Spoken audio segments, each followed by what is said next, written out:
कहानी उस बहादुर भारतीय सैनिक की जिसने 1,000 रुपए के बदले में ले लिया था आधा पाकिस्तान। 1971 की जंग में पाकिस्तान को हराने और नया मुल्क बांग्लादेश बनाने का पूरा श्रेय सिर्फ एक ही शख्स को जाता है। वो है फील्ड मार्शल सैम मानेकशॉ। ये भारतीय सेना के इस लीडर की ही ताकत थी जिसने जंग खत्म होने के बाद पाकिस्तान के 90,000 सैनिकों को बंदी बना लिया था।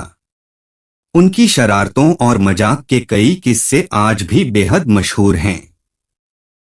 वो भारत के एक ऐसे आर्मी चीफ थे जो उस समय की तत्कालीन पीएम इंदिरा गांधी की बात काटने से भी नहीं डरते थे।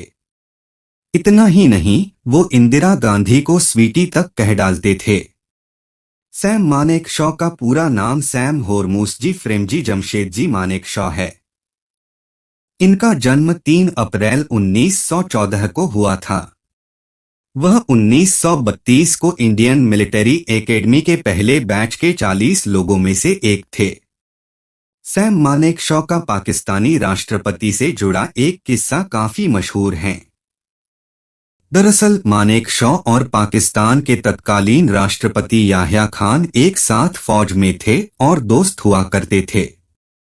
उस समय मानेकशॉ के पास एक यूएस मेड मोटरसाइकिल हुआ करती थी। देश का बंटवारा हुआ तो याह्या खान पाकिस्तान फौज में चले गए। वहीं मानेकशॉ भारत में रहे। लेकिन याह्या खान ने जाते जाते मानेकशॉ से ये अमेरिकी मोटरसाइकिल 1,000 रुपए में खरीद ली, लेकिन पैसे नहीं चुकाए। समय बीतता गया। मानेकशॉ भारत के आर्मी चीफ बने तो पाकिस्तान में याह्या खान ने सरकार का तख्ता पलटकर राष्ट्रपति बन गए। 1971 की जंग में पाकिस्तान के सरेंडर करने के बाद मानेकशॉ ने कहा था कि याह्या ने आधे देश के बदले में उनकी मोटरसाइकिल का दाम चुका दिया। फील्ड मार्शल मानेकशॉ ने एक बार इंटरव्यू में बताया था कि इंदिरा गांधी पूर्वी पाकिस्तान के हालात को लेकर काफी परेशान थीं।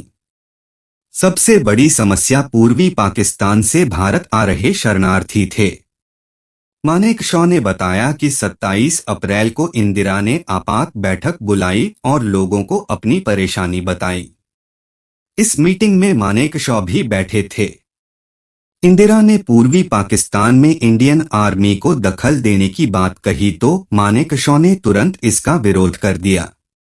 उन्होंने साफ कहा कि इसके लिए उनकी आर्मी तैयार नहीं है। जंग हुई तो देश को बहुत नुकसान होगा। हमें तैयारी का मौका दें, जब जंग करनी होगी वह बता देंगे। मानेकशॉ के ऐसे तीखे तेवर देखकर इंदिरा गांधी चुप हो गईं। मानेकशॉ और इंदिरा गांधी से जुड़े कई दिलचस्प किस्से कई किताबों में शामिल किए गए हैं। उन्हीं में से एक किस्सा स्वीटी भी है। एक तरफ जब इंदिरा गांधी के सामने लोग कुछ भी कहने से डरते थे, आर्मी चीफ मानेकशॉ उन्हें स्वीटी कहकर बुलाते थे। 1971 में जंग के लिए जब एक बार फिर इंदिरा ने अपने आर्मी चीफ से पूछा तो मानेकशॉ ने कहा कि मैं हमेशा तैयार हूं स्वीटी। इंदिरा गांधी जानती थीं कि मानेकशॉ जैसे लीडर की दम पर ही वो पूर्वी पाकिस्तान में जंग जीत सकती हैं। इसलिए वो उनके सारे नखरे सहती थीं। इंदिरा गांधी अपनी लीडरशिप, पॉलिटिक्स और ब्यूरोक्रेसी के कंट्रोल को लेकर हमेशा सतर्क रहती थीं। एक बार अफवाह फैली कि मानेकशॉ आर्मी की मदद से सरकार का तख्तापलट करने की फिराक में हैं। इससे इंदिरा काफी डर गई थीं। उन्होंने मानेकशॉ को मीटिंग पर बुलाया और इस बारे में सवाल किए तो आर्मी चीफ ने कड़क अंदाज में इंदिरा को जवाब दिया।